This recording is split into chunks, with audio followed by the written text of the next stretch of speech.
Greetings, everyone, and welcome back to another podcast with Amoda Maa. Hello, Amoda. Hello, Kavi. So it's been a while, and we have put out a couple of podcasts where Amoda was interviewed on somebody else's show, and that kind of caused attention to today's podcast here with me, Kavi. I just want to make sure that those who are listening know that this is an unusual conversation between Amoda and myself. It's not an interview. I'm not interviewing her.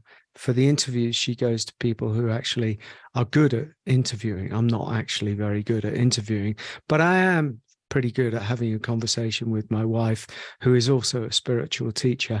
And these are much more kind of informal inquiries, investigations, where I can prod and poke around, and we can just sort of, between the two of us, see what arises. I try and defer as much as possible to Amoda, because most people are more interested in her than me. But occasionally I feel called just to contribute in some kind of way. So if that offends you, I'm sorry. And if it doesn't offend you, fantastic. Let's keep going. So having said that proviso, here we are. Welcome back to another podcast with Amoda Maa. Today, we're going to improvise this particular kind of exploration, loosely entitled Amoda's Travels in India. Yeah. It's not really just a story about Amoda's travels in India, but there are many spiritual seekers and spiritual teachers who either have been to India or seek to go to India, or have had a good experience or a bad experience, or whatever in India. So it's an opportunity just to kind of explore the uniqueness, in a way, of the India experience as it arose for you, Amoda. I know I had an experience. I had my experience in India, and it is a very unique place, and it does something very special. It's my observation. So I'd like to kind of explore that a little bit, if possible. Yeah, we're not just talking about the Taj Mahal and the sites that have been seen, or the Goa scene or anything. So it's hopefully a little bit deeper than that. Yeah. Amoda, let's just start this. When did you first go to India, and why? If you choose to start at an entirely different place, that's okay as well. Well, the first time I went to India was, I think, 1992. Why I went, I have no idea. Well, I have some idea, but it wasn't a grandiose idea. I visited India several times after that, I think.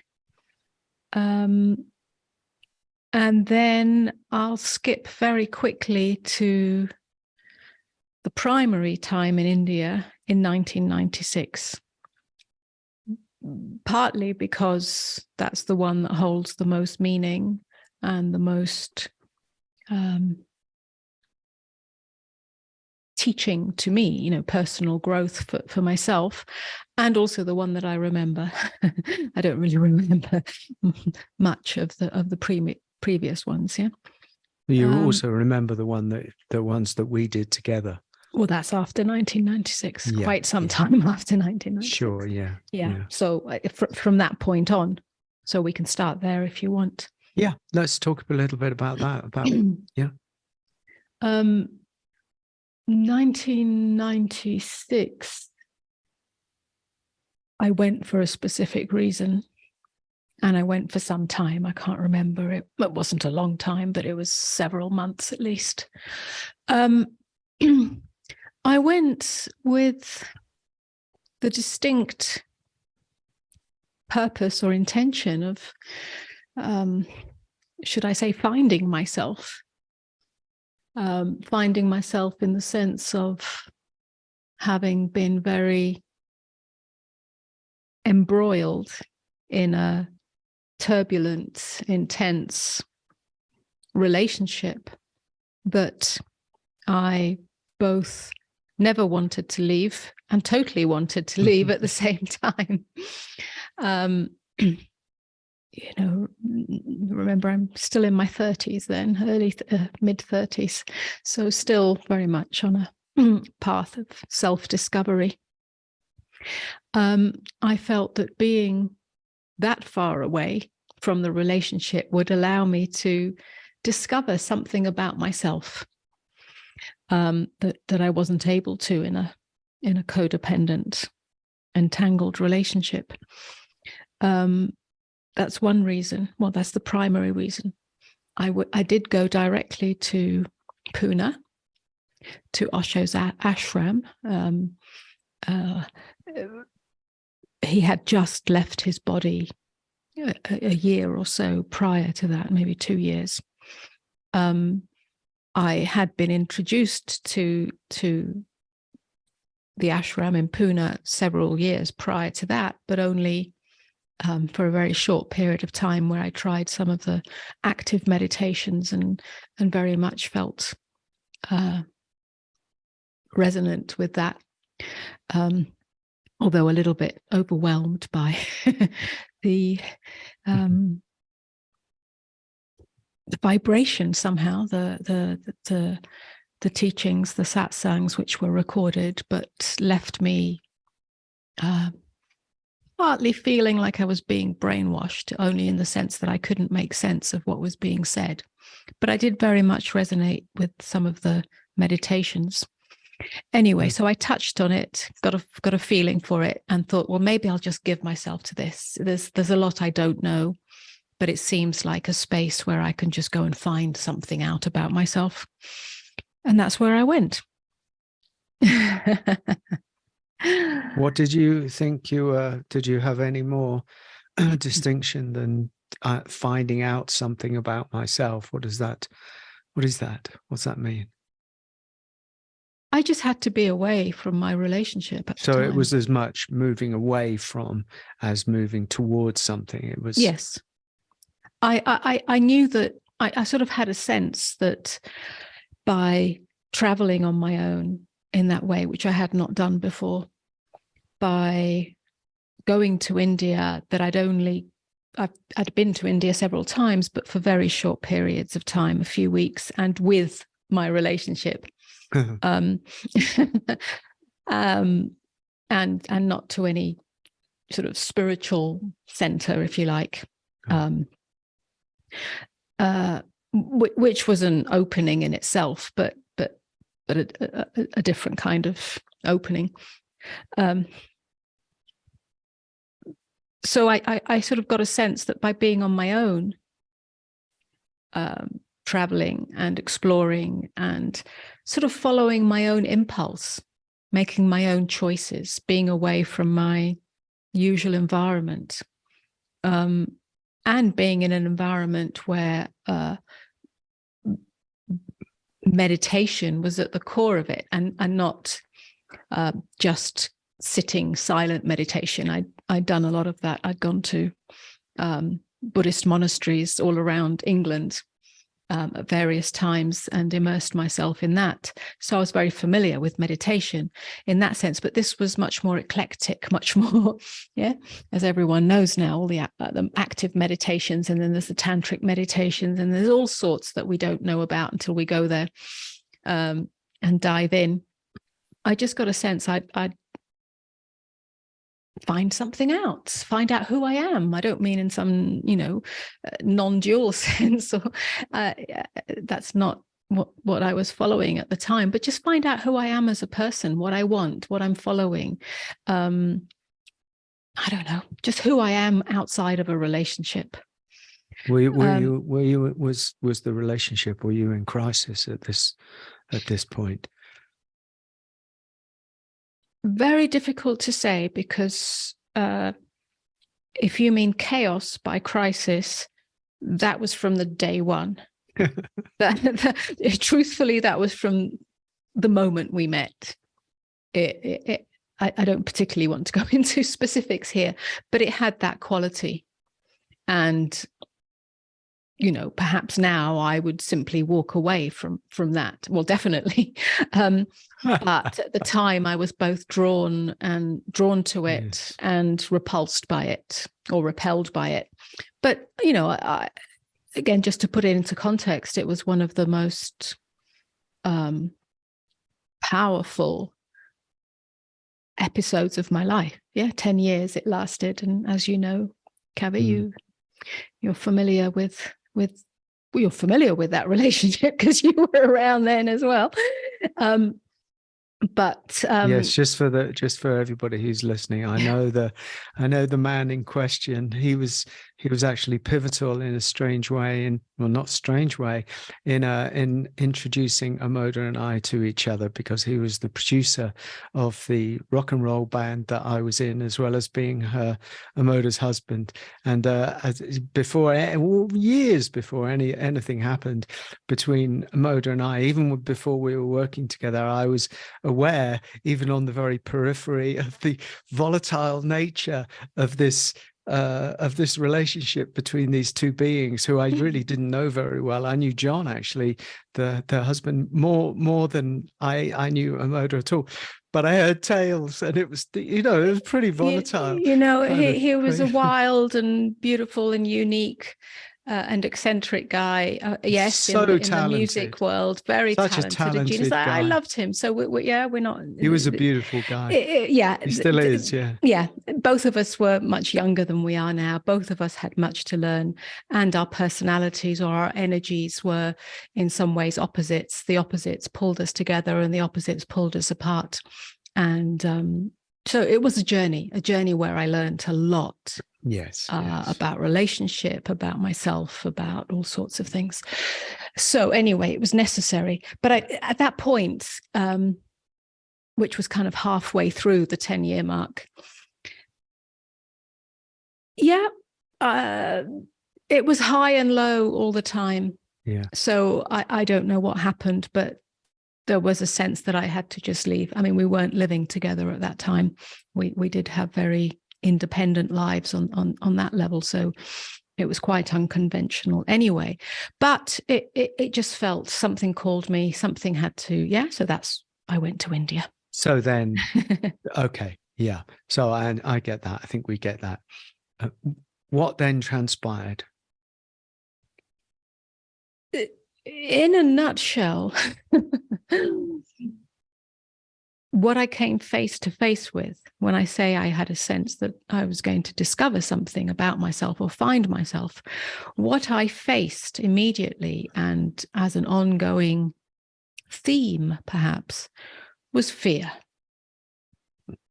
Fear of being alone, fear of being with others. The two great fears. Just fear. Fear of being myself, whatever that means, fear of being seen, fear of being unseen. So fear became a big thing. And so that was a kind of running theme.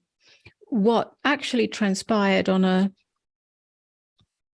sort of circumstantial level was that I spent some time at the ashram in what we might call psychodynamic groups.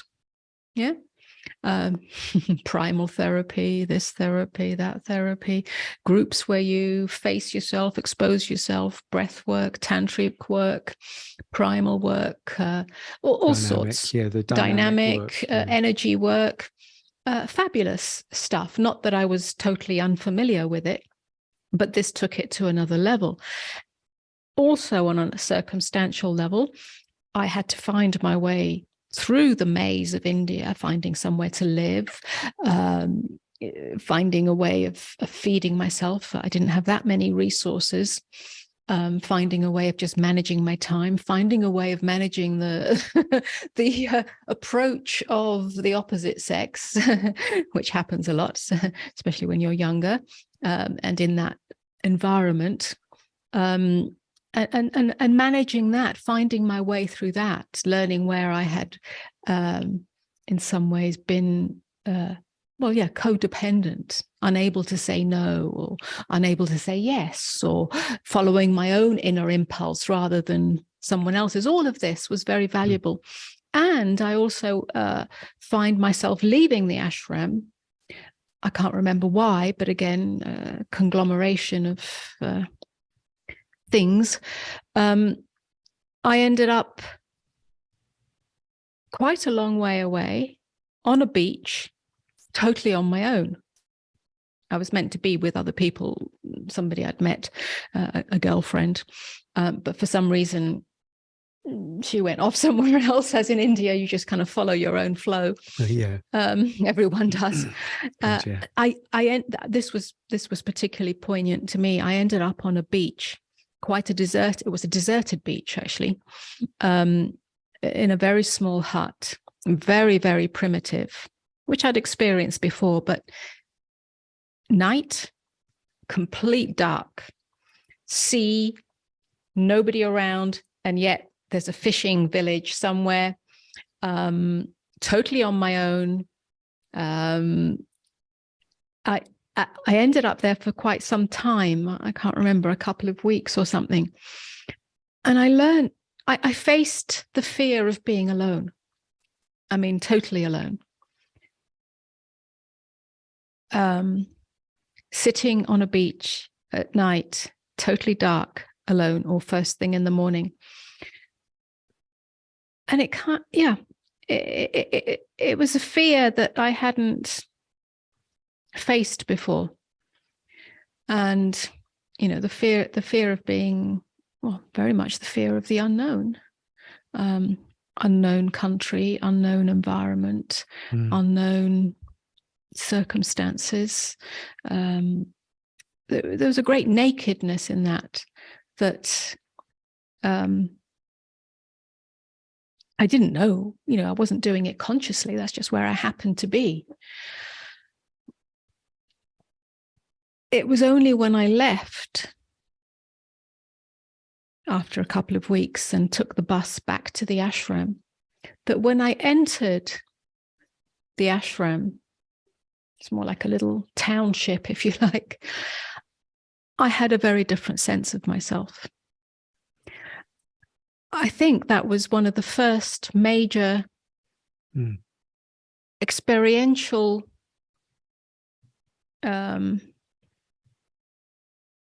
energy, an experiential energy of surrender. I surrendered to that unknown. I surrendered to the aloneness, and a whole kind of burden that I didn't know I was carrying, but had some vague sense of fear fell away.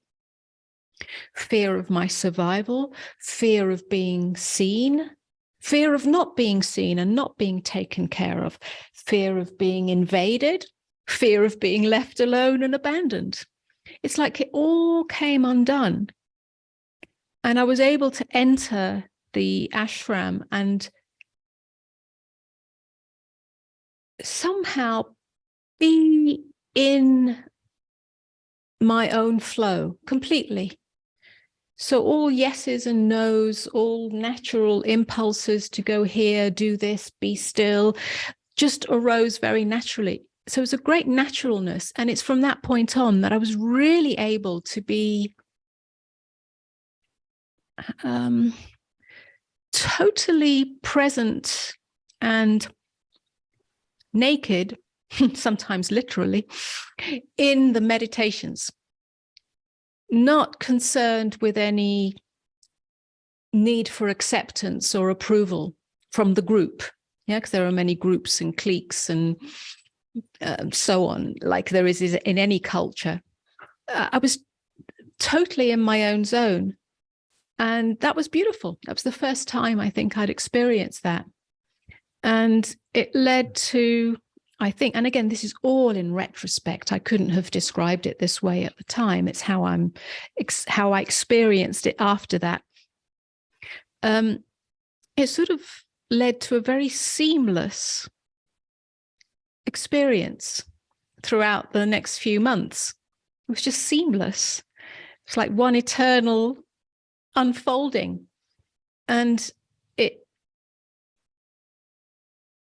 some of the meditations were sublime. It's like this, there was definitely a sort of energy that was coiling up my spine, and it was just beautiful. And then there was one time where I was walking quite early in the morning down a back street, and not in the ashram, but out on the streets. And I think I was feeling very expanded, but also very natural. And these children, these Indian children, some of them beggar children, I don't think they were beggar children, they were just playing in the streets. And all the way down the street came up to me and touched my third eye. And I was like, wow, this is strange. And I think there must have been a beam of light coming out of my third eye. That's what it felt like, this golden light. And that actually stayed with me. What stayed was this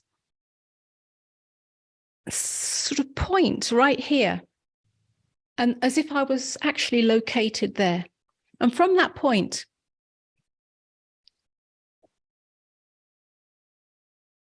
it's like I could watch everything, and I wasn't limited to this, and all concern for the self had sort of gone. There was just this very expanded view of everything, and a still point. It was very still. And that was actually quite close to the end of my time there. I'll jump to the flight back to London. On the flight back to London,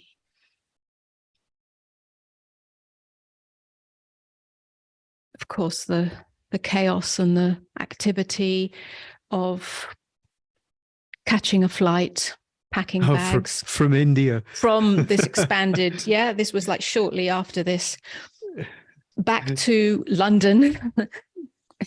And then as you land, this sense of coming back to a very linear 3D reality. If anybody has ever done that, you'll know what that means, because it's, there's an innate, regardless of what you're talking about, whether it's like the ocean or the sky, and then you sort of, and everything's totally different. All the shapes are round, for instance, over there, everything's soft and round, and then you get back into the Western world and it's all square and tight, and it's like self. It's you feel that anyway, really, coming back from somewhere like that. But this was on a different 1,000-fold exacerbated because of this sort of consciousness point here. But the thing is, I didn't feel like I went back down. I stayed there effortlessly. So it all appeared like a dream that was just unfolding. And when I got back to my apartment in London, there was still this. And even when I met again with my husband, it was still this. And it's almost like, in a most beautiful way, nothing mattered. So you saw it. You saw it as the dream, samsara, in a sense. I saw it. Yes. And even though I re-entered samsara, and the relationship took its usual course of ups and downs, which it did. Sometimes it was exquisite, sort of ecstatic in some way, and then it would tumble into hell. Even when it did that, there was still this, and it was untouched. Now, I don't say that's awakening. That is not enlightenment or awakening. That did not happen for many years later. But I did know it was a kind of expanded state of consciousness, or a glimpse of something, which actually sort of dislocated me in a good way from the tight limitation of being totally caught up in the dream. So it was a kind of meditative state or expanded state of consciousness, and the meditations continued in that way. And, you can I, do you mind if I ask? sure. You had already had like experiences of psychedelics, so you were familiar with the environment of transcendence, let's just for want of a better term. So, it was like it's like that. Yes. But in a different way. Yeah, that's what I'm hearing you kind of talk about. Yes, I would say it was another, if you like, stage of the same kind of experience. Yeah, the first experience being in the psychedelic realm, LSD, even ketamine that can be, give you a glimpse of non-locatable consciousness. Yeah, not limited to this boundary of body, of mind, of self. And that happens in an instant. It can happen in an instant through the psychedelic experience. This was really much the same without the flashing lights, if you like, without the fireworks, but catalyzed by an actual in-body experience of being in an environment. Yeah. On the beach, in the ashram, on a plane in India, with other people, on my own, and so on and so on. So it was more embodied. Yeah, it was sort of transcendent but embodied. So that was definitely, in some ways, an evolution of that original glimpse that took place through psychedelics and through long distance running. That was also a glimpse. So yes. So that was pretty profound and very much something that set me on a different course.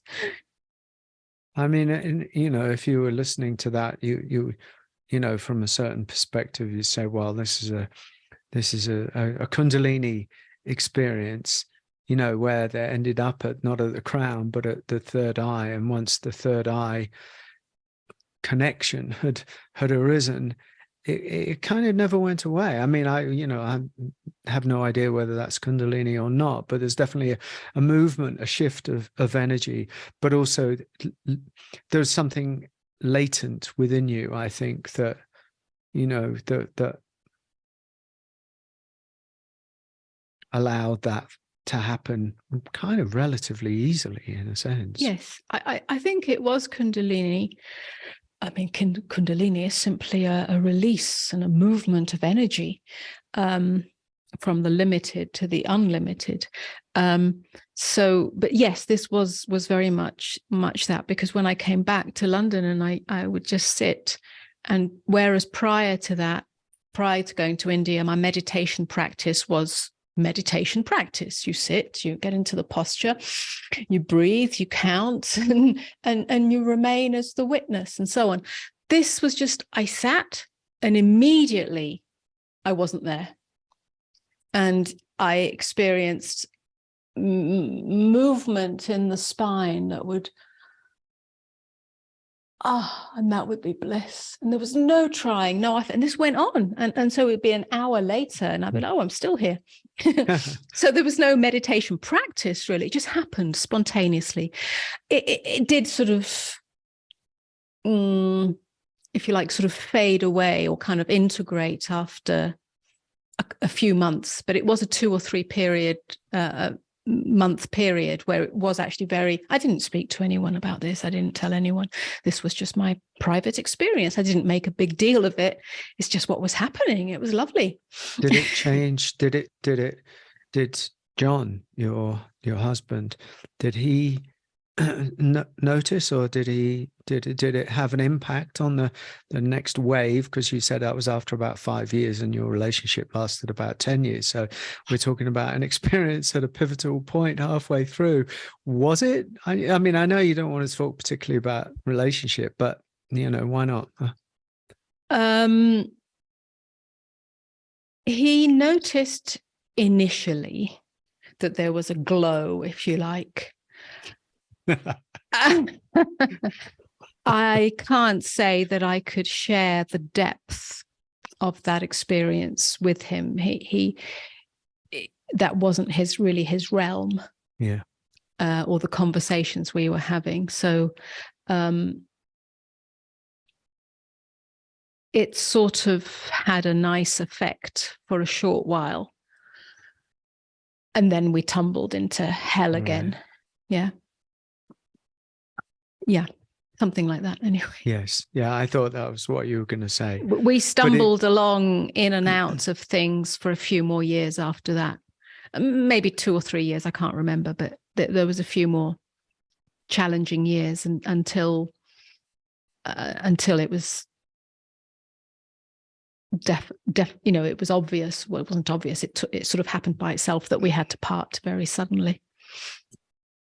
It wasn't containable anymore. That density of the hell realm was not containable anymore for me. But I didn't make a decision. It was just an energetic thing where it was not sustainable. It just couldn't contain. It couldn't keep itself together because something was taking place here that, and maybe for him in his own way, but not in this way, but his own growth had to take him in whatever direction it took him in. But we definitely had to part at some point. We just okay, yeah. So what the question in a way is which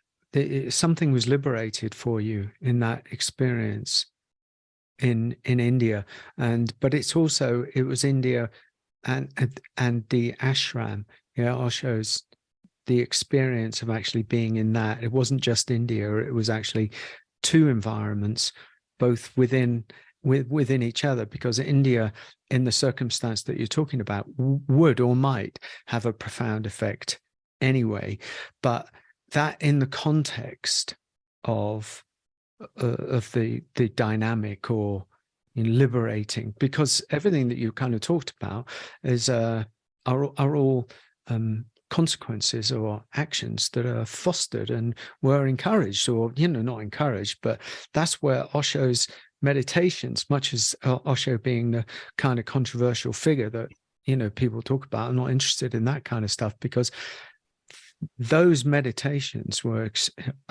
and are extremely focused. Yes, especially if you're doing them 5 times a day, every day for months on end. they're gonna shake something there was up. Definitely they're gonna do something, an impact. Yeah. And there's a last little piece, since we're talking about that, of the ashram before I got on the plane. The very last piece was that, if you like, from that perspective that we're speaking of, or that I experienced and described to some extent, the very day before the flight back, which was already booked, so I had to leave, the very day before, as I was kind of just finishing, if you like, business at the ashram, saying, okay, goodbye, I'm not doing any more meditations, I'm packing, I'm leaving, okay, that's fine. That very evening was sannyas evening with the naming ceremony. And I had no intention of being part of that. A, it was too close to my leaving time. B, I hadn't really considered it. And, other people were doing it. And I tend not to follow what other people are doing. I almost you're like a loner. to do the opposite. Amoda, you are a loner. Yeah, so there is no 2 ways about this. I wanted to find my own flow. If everyone's going to go to the naming ceremony, then I'm likely to go somewhere else. I'm going in the other direction. Yeah. So, but something pulled me. Something at the very last minute, and I had learned, or that's what was happening. I was following the inner impulse, even though the mind might say, don't go or do go. And I had no idea. I hadn't witnessed a sannyas ceremony. I'd only heard about it. And so I found myself sitting there. And of course, I won't go into the details, but I ended up, with the third eye business. And then walking out with a certificate with a new name, which I couldn't even read. Which you couldn't even read it. I couldn't understand it. And suddenly there's this name on Amoda, which I'd never heard and sounded very weird and didn't sound very Indian or Sanskrit or spiritual, but actually is Sanskrit. And it completely kind of, it sort of went through another layer of undoing something. I kind of didn't know who I was. You know, I thought, well, am I whatever my name was then, or which has a whole baggage of identity and history, or am I this, which is completely unknown, and what is it? And or am I, or none of it? What does it matter? Fantastic. It's just a name. So I decided to kind of take it as an experiment. As an experiment. A, what does it matter what you're called? B, what does it matter what it means? And C, what happens if you drop the baggage of your inherited identity that comes with a name that many people don't examine? So it was a kind of psychological experiment to me, rather than taking on a spiritual name, because it didn't seem spiritual to me. Amoda, if anything, sounds like fashion. In Italian, moda, la moda is fashion. So that's all I knew. That I'm not Italian, but my stepfather is Italian. So I was like, this is strange. So it wasn't spiritual to me, but you know, until I discovered what it meant. And that's very nice. And it means joy. Yeah, it means life of joy. It means living a joyous life. Amoda Maa Jivan, or Jivan Maa Amoda, I think, or Maa Jivan Amoda is the right. Yes, that's right. Yeah. I played around with that just to make it fit in. But which also had an impact, because I actually had been quite prone to melancholy and maybe not depression at that point, that had passed, but I was with a tendency towards melancholy, not joyousness, or at least I didn't think I did. That's not how I experienced myself as joyous. So it was like this was a new kind of vibration. Anyway, I took it, and that evening, I was the sannyas celebration that follows the sannyas ceremony, which is basically one big party, but it's very, it's not hedonistic party. It's it's a celebratory party. Very light and celebratory. It's very light, joyous. But I went totally alone, utterly alone. Again, it was quite far out from the ashram, and it was on a rooftop, and I went in totally alone. But in that aloneness, I was totally free and also all one. I didn't feel the need to speak to anyone.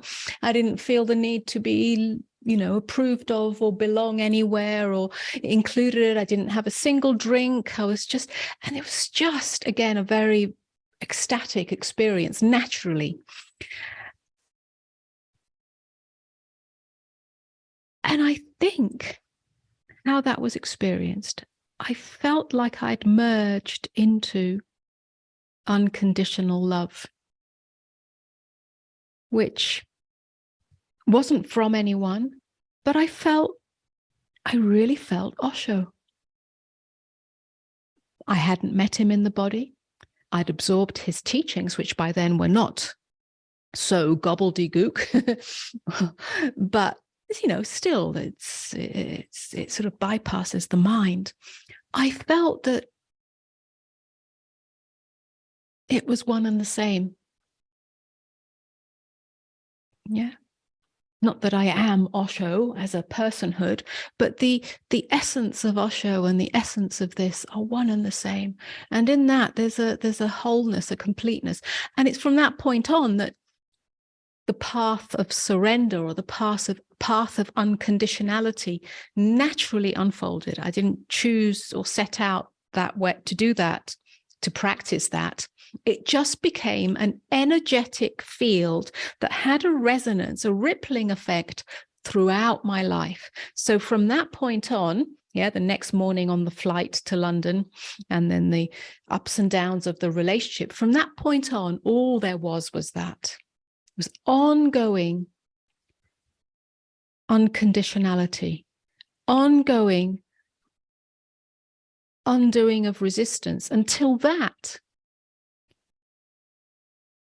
allowed, although it was quite dramatic at the time, allowed the limitations of that relationship and my identity within that relationship to come undone. So it was quite dramatic on a personal level because it hurt a lot, a lot. Oh dear. Oh dear. But on a truer level, it was a natural unfolding of this ongoing unconditionality to what is, which is liberation. So it was, yeah, extraordinary. It's so extraordinary in so many. I know all about you. I know the story so much, but each time you tell it, it's got another fragrance of depth where I see you, you know, and it's quite exquisite, I must admit, is to listen to how it is, because I know your story, and I know what you were like before, even though I didn't know you. I knew what you were like when, and a very concealed person, a very, not, I wouldn't shut down, but obviously with a, you know, really pretty closed in, yeah, and muted. The muted person in a sense, with that light that is just so vibrant within you and shining from you now, you know, that you know, there's, and then you kind of talk about the name of joy, because by the time, you know, I met you in the early 2000s, and I knew you now. I only ever experienced you as joy, not joy with a cause, but joy as an innateness. You know, it was like you introduced me to the beauty of joy for no reason, not as a theory or a philosophy or anything, but actually as in the inherent nature of us. Wow. And I was like, really? I had no idea. I thought we were screwed up, you know, sort of dysfunctional at our heart. But you know that, and so what I hear is that whole movement, you know, that your life is a movement, isn't it? A wave, you know, that was absolutely necessary for you to go through that. It was the precursor. It was the preparation. Yeah, not knowing that, but it was definitely seemingly the precursor or the preparation for the unexpected. No, everything's unexpected. I didn't expect any of that, but unpremeditated, practiced, unexpected liberation from the core structure of separate self. Yeah, once again, the main pin. Yeah, this was all happening, if you like, as a preparation from the periphery coming closer to the main pin. Yeah, the periphery being the relationship, my personality, how I was with groups, how I was with being alone, traveling. This is all on the periphery, if you like. And it got seemingly closer and closer to the main pin, which was catalyzed by that ending of that relationship, which then catapulted me into another layer of aloneness, of an existential aloneness. Again, not to do with circumstance, but existential. And then after a couple of years, unexpectedly, that main pin came undone.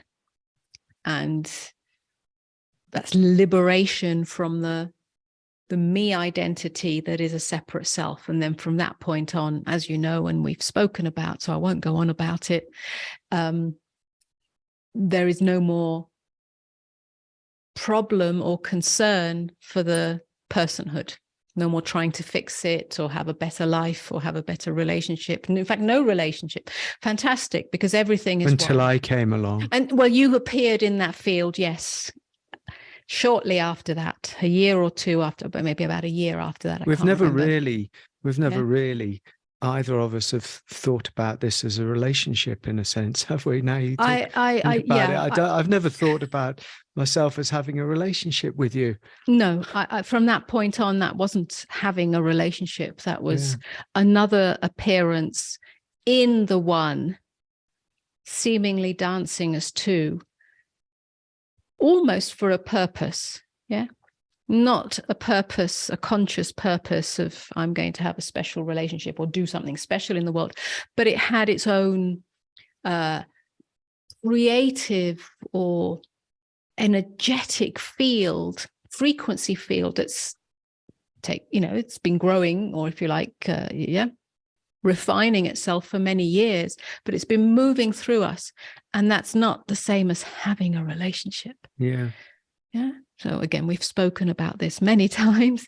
No codependency, no need, no blah, blah.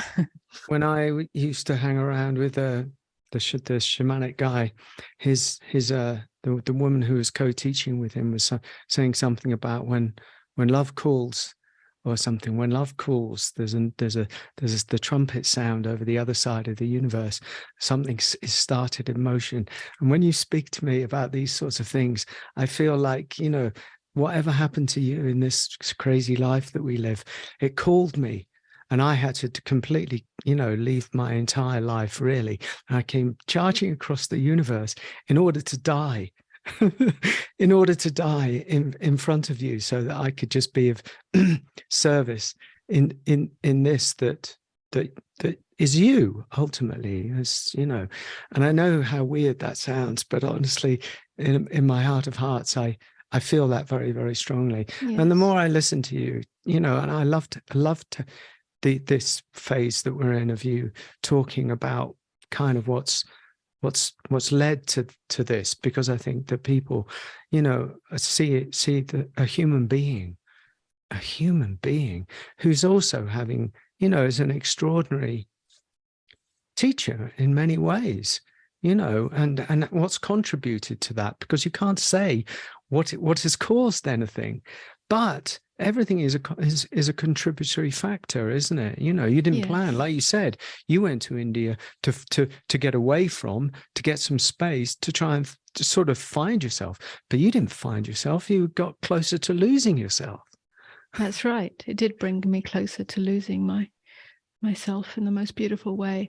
And I think, yes, I think these conversations are, well, they're both sort of interesting or fun for us to flow into. And,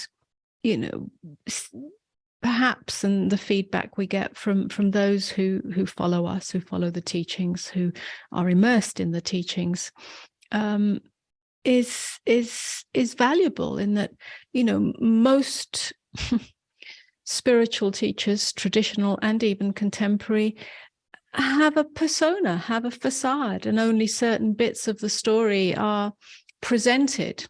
And there's a kind of mythology around it, partly to do with privacy. I mean, why should anyone know your private life and your background? We don't have to share everything.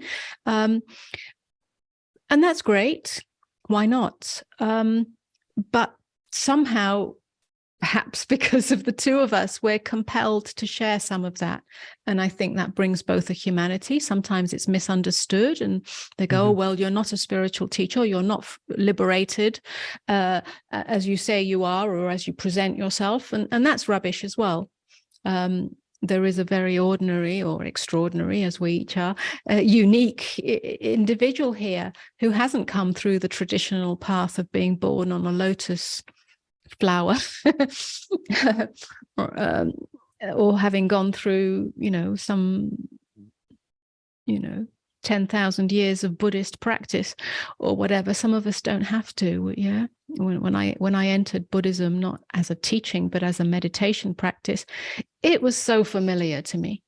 It was like 1,000 lifetimes of meditation. In fact, one of the first things that happened in Pune, in the ashram, when I went there, and I met I don't know what she was, a psychic or somebody, a channeler. She put her hands on my body, and one of the first things she said was, "You don't need to meditate. You don't need to learn meditation. Yes, you'll enjoy it, but you've meditated for thousands of lifetimes. You've come here to learn to be embodied, to be human." Yeah, and so on and so on. So liberation is both being human, but not being identified. Yes, I can just see by how the that human. I can see how that is, because I think also on the, not just on the transcendent level, but also on the human dysfunctional level, that there was a tendency in your life to dissociate, to be like this, and therefore to avoid the human experience with all of its depth and its pain and suffering and anguish and all that kind of stuff. And so and so ironically, as she said, the channeler, your job is to do exactly what it's turned out that you're doing in life, which is to speak to the human experience. It's like obviously the other has to be spoken to as well, the context, because it's not just whatever, but it's so paradoxical, isn't it? Because even as you say that, I'm actually not interested in the human experience, not because I'm bypassing or dissociating, but it's circumstantial. Human experience is circumstantial. It comes and goes. So in that sense, it's whatever, but there's also a movement of seeming kind of purpose, something. Yeah, it's not like whatever, and there's a kind of laziness or giving up of responsibility or just being messy. Not at all. But on the other hand, it's not the spirituality that denies the human experience. When we say human experience, we don't really mean the human experience in a sense, do we? We just mean that it's here all the time. Yeah, we don't mean the human experience in terms of the obsession with self or identity or possessions or acquisitions and what that means about me and success and failure, or the unconsciousness of reactivity and relationships based on the unconscious state and the battle of that. No, we're not interested in that. That's gone, long gone, long gone. There's nothing of that here, but simply the human experience of what is. Yeah. You stick a pin in my hand. Ouch. Basically, yeah. My dog dies. Ouch. All right. Yeah. So with just that on that. It's very much the Promethean myth of bringing the fire of, in this case, enlightenment into human consciousness. Yes. Yeah. Being that's all. In the world, but not of the world. Yeah. Which is totally and utterly Osho, which is totally and utterly Jesus. Yeah.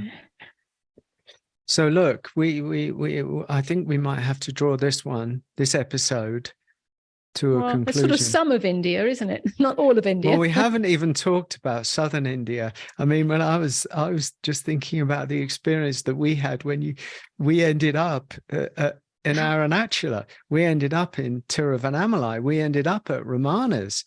Yeah, we ended up teaching in southern India. We went up Arunachala one day, which is just a mind-blowing.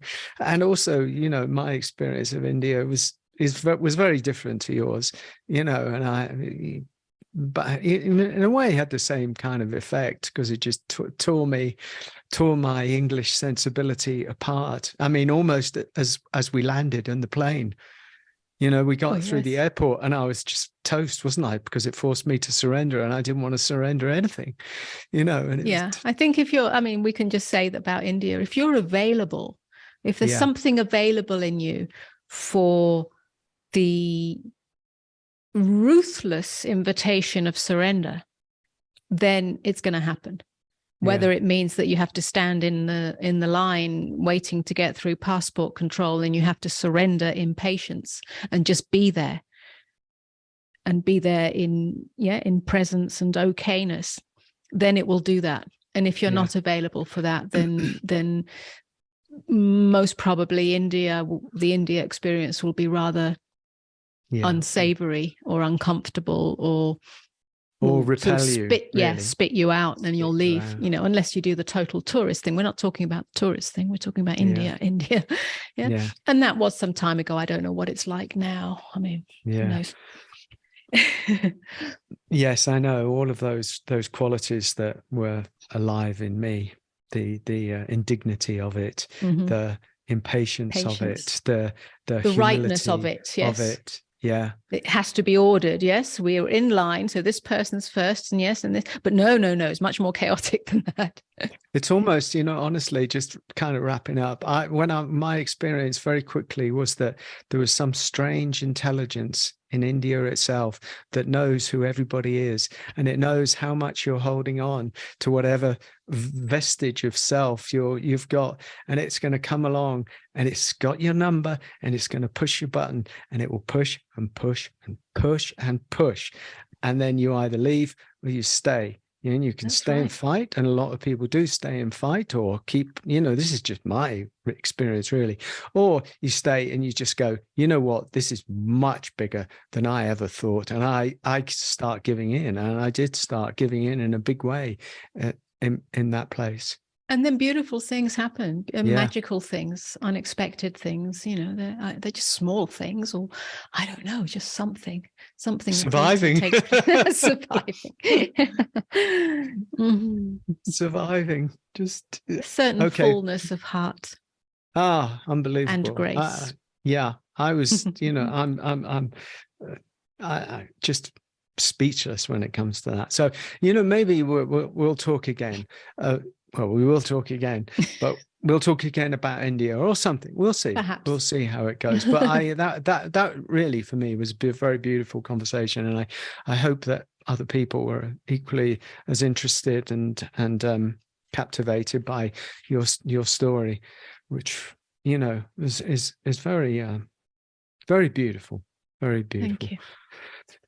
Thank you. Okay, so I think we're gonna shut up shop. We're going to go downstairs to the kitchen, see what happens, and please share this if you're moved to. Subscribe if you can. I'm not sure what you're listening or watching it on, and thank you very much for being with us and tolerating us while we voyage around inside Amoda's life. Be well. Any final words, Amoda? Is there anything I've missed out? I don't think so. Thank you for listening. Not you, well, the others. I haven't got any choice. All right. Many blessings to each one of your hearts, and many blessings to you, Amoda. And we'll see you soon. Over and out. Bye-bye. Okay. Bye.